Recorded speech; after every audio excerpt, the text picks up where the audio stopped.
Hola chavales, vamos allá con esta explicación teórica sobre la carga nuclear efectiva y su relación con las propiedades periódicas. La carga nuclear efectiva es la carga positiva neta que experimenta un electrón en un átomo polielectrónico, es decir, que tenga más de un electrón. ¿Por qué ponemos el término efectiva? Porque hay que contar con el efecto pantalla que se produce entre los electrones que están entre el núcleo y el electrón en el que vayamos a calcular la carga nuclear efectiva. Así las cosas. La carga nuclear efectiva es igual a la recta entre la carga nuclear, que está definida por el número atómico, es decir, por el número de protones, menos el efecto pantalla o apantallamiento, que depende de los electrones entre el núcleo y el electrón considerado. Ahora veremos que no todos los electrones que hay entre el núcleo y el electrón considerado apantallan lo mismo. Bien, vamos a comparar por grupos. Ahí tenemos el sodio y el potasio, que son dos metales del grupo 1 y por tanto nos van a servir para comparar por grupo.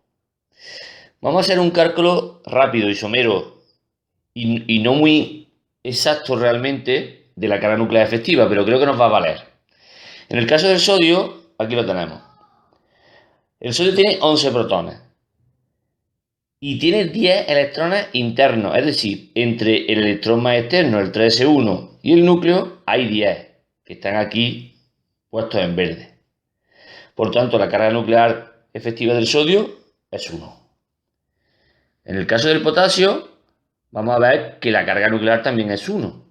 ¿Por qué? Porque el potasio tiene 19 protones, pero entre el electrón 4s1 y el núcleo hay 18 electrones. Por tanto, la carga nuclear efectiva también es 1. Esto nos indica que la carga nuclear efectiva no va a ser muy útil para trabajar con las propiedades periódicas entre los elementos de un mismo grupo. ¿Qué es lo que vamos a utilizar para diferenciar propiedades periódicas de los elementos de un mismo grupo?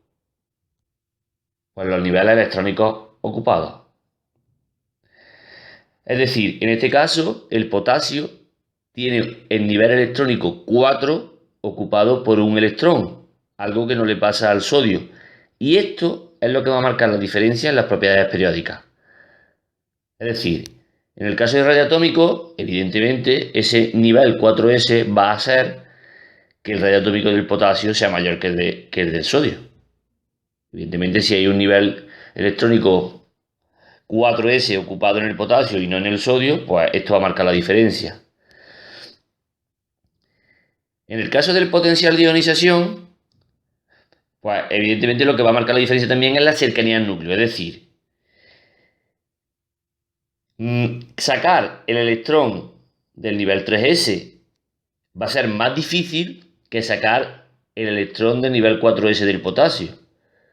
¿Por qué es más difícil? Porque la distancia entre núcleo y electrón es mucho menor en el caso del sodio. Por tanto, el potencial de ionización, que os recuerdo que era la energía que había que darle a un átomo para arrancar el electrón más externo, pues va a ser mayor en el caso del sodio. De la misma manera, para la afinidad electrónica, aunque en ambos casos, tanto en el sodio y el potasio, la afinidad electrónica es muy pequeña, pero de la misma manera, la afinidad electrónica va a ser mayor en el caso del sodio. ¿Por qué? Porque meter un supuesto segundo electrón en el nivel 3s con el núcleo mucho más cerca que en el caso del 4s, ¿vale? Pues sería mucho más sencillo. Ahora vamos a ver la comparación por periodos. Aquí tenéis el sodio, que ya habíamos calculado su carga nuclear, salía 1, y el magnesio. Como veis, el magnesio tiene un segundo electrón, aquí tenéis los dos, en el orbital 3s. Entonces, ¿qué ocurre? Si nosotros queremos calcular la carga nuclear efectiva de uno de los electrones 3s del magnesio, pues tenemos que hacer más o menos lo mismo que hacíamos en el caso del sodio, es decir, 12 protones menos 10 electrones internos. Y ahora aquí tenemos un 0,8. ¿Por qué hemos puesto 0,8?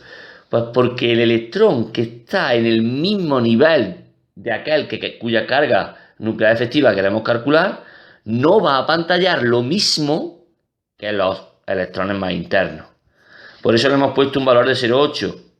Hasta ahora hemos trabajado que los electrones tienen un apantallamiento de 1 y sin embargo este electrón que está en el mismo nivel que este, que es el que queremos calcular su carga nuclear efectiva, este electrón, repito, no apantalla lo mismo que estos que están aquí dentro, que los internos. De ahí que la carga nuclear efectiva del magnesio haya salido 1,2, un poquito mayor a la del sodio. En definitiva, dentro de un mismo periodo en la tabla periódica, la carga nuclear efectiva va a crecer con el número atómico. Por tanto, para comparar las propiedades periódicas dentro de un mismo periodo, sí nos vamos a fijar en la carga nuclear efectiva. Entonces, en el caso del radioatómico, al ser la carga nuclear efectiva del magnesio más grande que la del sodio, pues su radioatómico va a ser menor. ¿Por qué? Porque esa fuerza, esa carga nuclear más grande del magnesio va a hacer que el átomo completo se contraiga un poquito y por ello el radioatómico es menor. En el caso del potencial de ionización, en este caso va a ser mayor el del magnesio. ¿Pues por qué? Pues precisamente por lo mismo, porque la carga nuclear efectiva es más grande. Por tanto, va a ser más complicado sacar este electrón de aquí que el electrón este del sodio. Es como si el núcleo de magnesio tirara más de su corteza electrónica que el núcleo de sodio. Por tanto, el potencial de ionización es más grande porque es más complicado sacar este electrón. De la misma manera, y a pesar de que la afinidad electrónica es muy bajita tanto en el sodio como en el magnesio, sería algo mayor en el magnesio. Por la misma razón, porque como la carga nuclear efectiva es mayor en el magnesio, la afinidad electrónica sería mayor. Ese núcleo positivo es más fuerte, por tanto, podría atraer un supuesto segundo electrón de forma más sencilla aquí en el magnesio que en el sodio. Muy bien, pues espero que os haya servido estas explicaciones teóricas. Por aquí os dejo la lista de reproducción de este tema y también un enlace por si queréis suscribiros. Muchas gracias.